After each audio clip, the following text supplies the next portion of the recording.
في القلب مشاعر أخفيها قد أشرقت الشمس عليها عن خطط لم أعبأ فيها ستكون بأيامي فرقا فحياتي قبل الحلقات تيه بضياع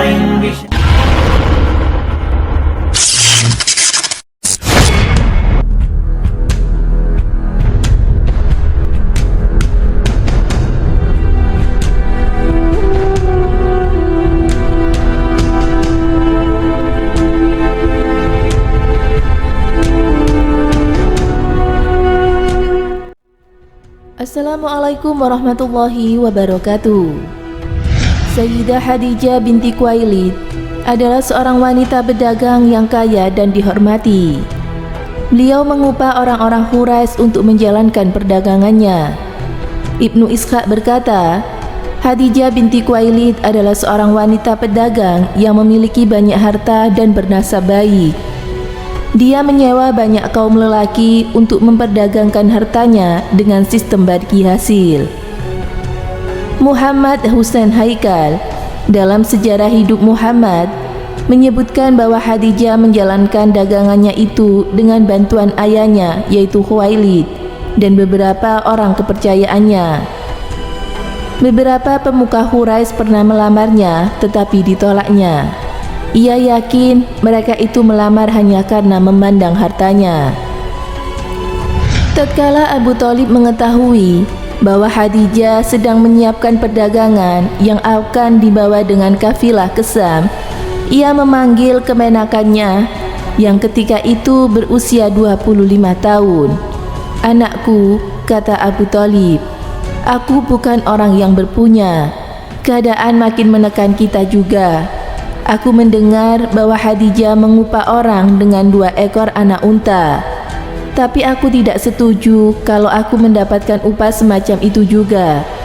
Setujukah engkau kalau hal itu kubicarakan dengan dia?" "Terserah paman," jawab Nabi Muhammad SAW yang sudah ikut berdagang pamannya sejak usia 12 tahun. Perdagangan lintas negara.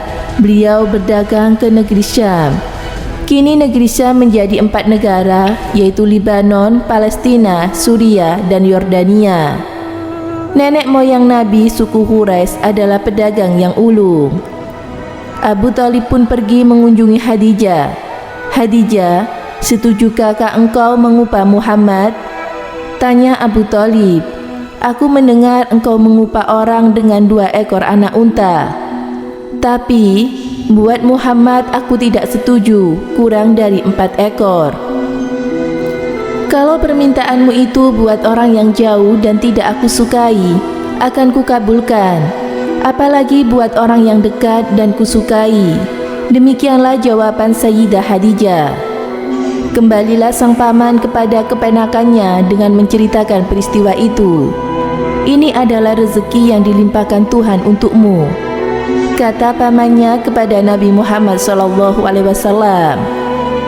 Setelah mendapatkan nasihat dari pamannya, Nabi Muhammad pergi dengan Maisarah, budak Khadijah. Mengambil jalan padang pasir, kafilah itu pun berangkat menuju Syam dengan melalui Wadil Qura, Madian, dan Diyar Thamud, serta daerah-daerah yang dulu pernah dilalui oleh Nabi Muhammad dengan pamannya Abu Thalib tatkala umurnya baru 12 tahun. Perjalanan itu telah menghidupkan kembali kenangannya tentang perjalanan yang pertama dulu itu. Hal itu mengubah dia lebih banyak merenung, lebih banyak berpikir tentang segala yang dilihat, yang pernah didengar sebelumnya, tentang peribadaan dan kepercayaan-kepercayaan di Syam atau di pasar-pasar sekeliling Mekah. Setelah sampai di Busra, ia bertemu dengan agama Nasrani Syam. Ia bicara dengan rahib-rahib dan pendeta-pendeta agama itu. Dan seorang rahib, Nestoria, juga mengajaknya bicara. Barangkali dia atau rahib-rahib lain pernah juga mengajak Nabi Muhammad berdebat tentang agama Nabi Isa. Agama yang waktu itu sudah berpecah belah menjadi beberapa golongan dan sekta-sekta. Jatuh cinta. Dengan kejujuran dan kemampuannya, ternyata Nabi Muhammad mampu benar memperdagangkan barang-barang Sayyidah Khadijah dengan cara memperdagangkan yang lebih banyak menguntungkan daripada yang dilakukan oleh orang lain sebelumnya. Demikian juga dengan karakter yang manis dan perasaan yang luhur, ia dapat menarik kecintaan dan penghormatan Maisyarah kepadanya.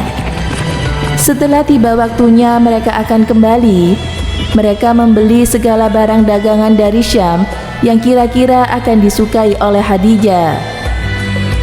Dalam perjalanan kembali, kafilah itu singgah di Marzahran. Ketika itu Maisarah berkata, "Muhammad, cepat-cepatlah kau menemui Khadijah dan ceritakan pengalamanmu itu, dan dia akan mengerti hal itu." Nabi Muhammad SAW berangkat dan tengah hari sudah sampai di Mekah. Ketika itu Sayyidah Khadijah sedang berada di ruangan atas. Bila dilihatnya Nabi Muhammad di atas unta dan sudah memasuki halaman rumahnya, ia turun dan menyambutnya. Didengarnya Nabi Muhammad bercerita dengan bahasa yang begitu fasih tentang perjalanan serta laba yang diperolehnya. Demikian juga mengenai barang-barang Syam yang dibawanya. Sayyidah Khadijah gembira dan tertarik sekali mendengarnya. Sesudah itu Maisarah pun datang pula, lalu bercerita juga tentang Nabi Muhammad, betapa halusnya wataknya, betapa tinggi budi pekertinya. Hal itu menambah pengetahuan Khadijah, di samping yang sudah diketahuinya sebagai pemuda Mekah yang besar jasanya. Dalam waktu singkat saja, kegembiraan Sayyidah Khadijah itu telah berubah menjadi rasa cinta. Sehingga dia yang sudah berusia 40 tahun dan yang sebelumnya juga telah menolak lamaran pemuka dan pembesar Quraisy, tertarik juga hatinya untuk menikahi pemuda itu, yang tutur kata dan pandangan matanya telah menembus ke kalbunya. Pernah ia bicara kepada saudara perempuannya, namun sumber lain ada yang mengatakan sahabatnya, yaitu Nafisah binti Mutya. Nafisah pergi menjanjangi Nabi Muhammad seraya berkata, "Kenapa engkau tidak mau menikah?" "Aku tidak punya apa-apa sebagai persiapan untuk pernikahan," jawab Nabi Muhammad. "Kalau itu sudah disediakan dan yang melamarmu itu cantik, berharta, terhormat, dan memenuhi syarat, tidakkah engkau menerimanya?" "Siapa itu?" tanya Nabi Muhammad. Nafisah menjawab dengan hanya sepatah kata, "Khadijah." "Dengan cara bagaimana?" tanya Nabi Muhammad. Sebenarnya ia sendiri berkenan kepada Khadijah, sekalipun hati kecilnya belum lagi memikirkan soal pernikahan. Mengingat Sayyidah Khadijah sudah menolak permintaan hartawan-hartawan dan bangsawan-bangsawan Quraisy. Setelah atas pertanyaan itu, Nafisah mengatakan, "Serahkan hal itu kepadaku." Maka ia pun mengatakan persetujuannya. Tak lama kemudian Sayyidah Khadijah menentukan waktunya yang kelak akan dihadiri oleh paman-paman Nabi Muhammad supaya dapat bertemu dengan keluarga Sayyidah Khadijah guna menentukan hari pernikahan. Kemudian pernikahan itu berlangsung yang diwakili oleh pamannya Khadijah, yaitu Umar bin Asad, sebab ayah Khadijah sudah meninggal sebelum perang Fijar. Disinilah dimulainya lembaran baru dalam kehidupan Nabi Muhammad. Dimulainya kehidupan itu sebagai suami istri dan ibu bapa, suami istri yang harmonis dan sedap dari kedua belah pihak. Dan sebagai ibu bapa yang telah merasakan pedihnya kehilangan anak, sebagaimana pernah dialami oleh Nabi Muhammad yang telah kehilangan ibu bapaknya sejak ia masih kecil. Semoga bermanfaat. Wallahu a'lam bishawab.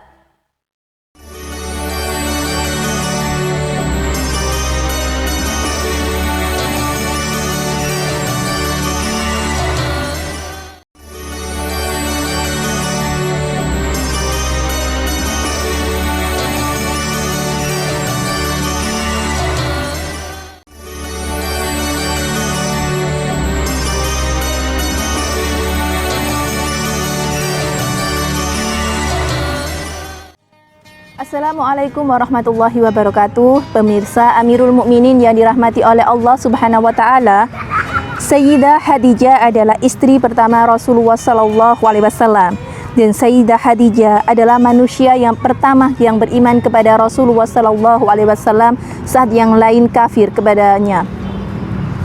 Dan Sayyidah Aisyah juga termasuk salah satu dari 4 wanita terbaik di dunia dan di syurga.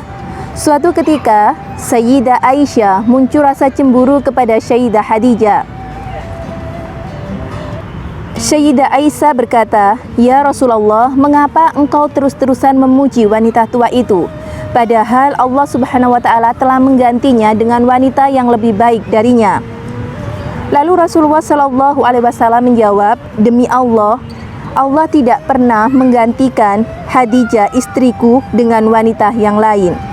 Lalu Rasulullah memberikan jawaban kepada Sayyidah Aisyah yang tidak bisa dilakukannya selain hanya dilakukan oleh Sayyidah Khadijah. Yang pertama yaitu, Khadijah adalah wanita beriman yang pertama saat masyarakat yang lainnya kafir.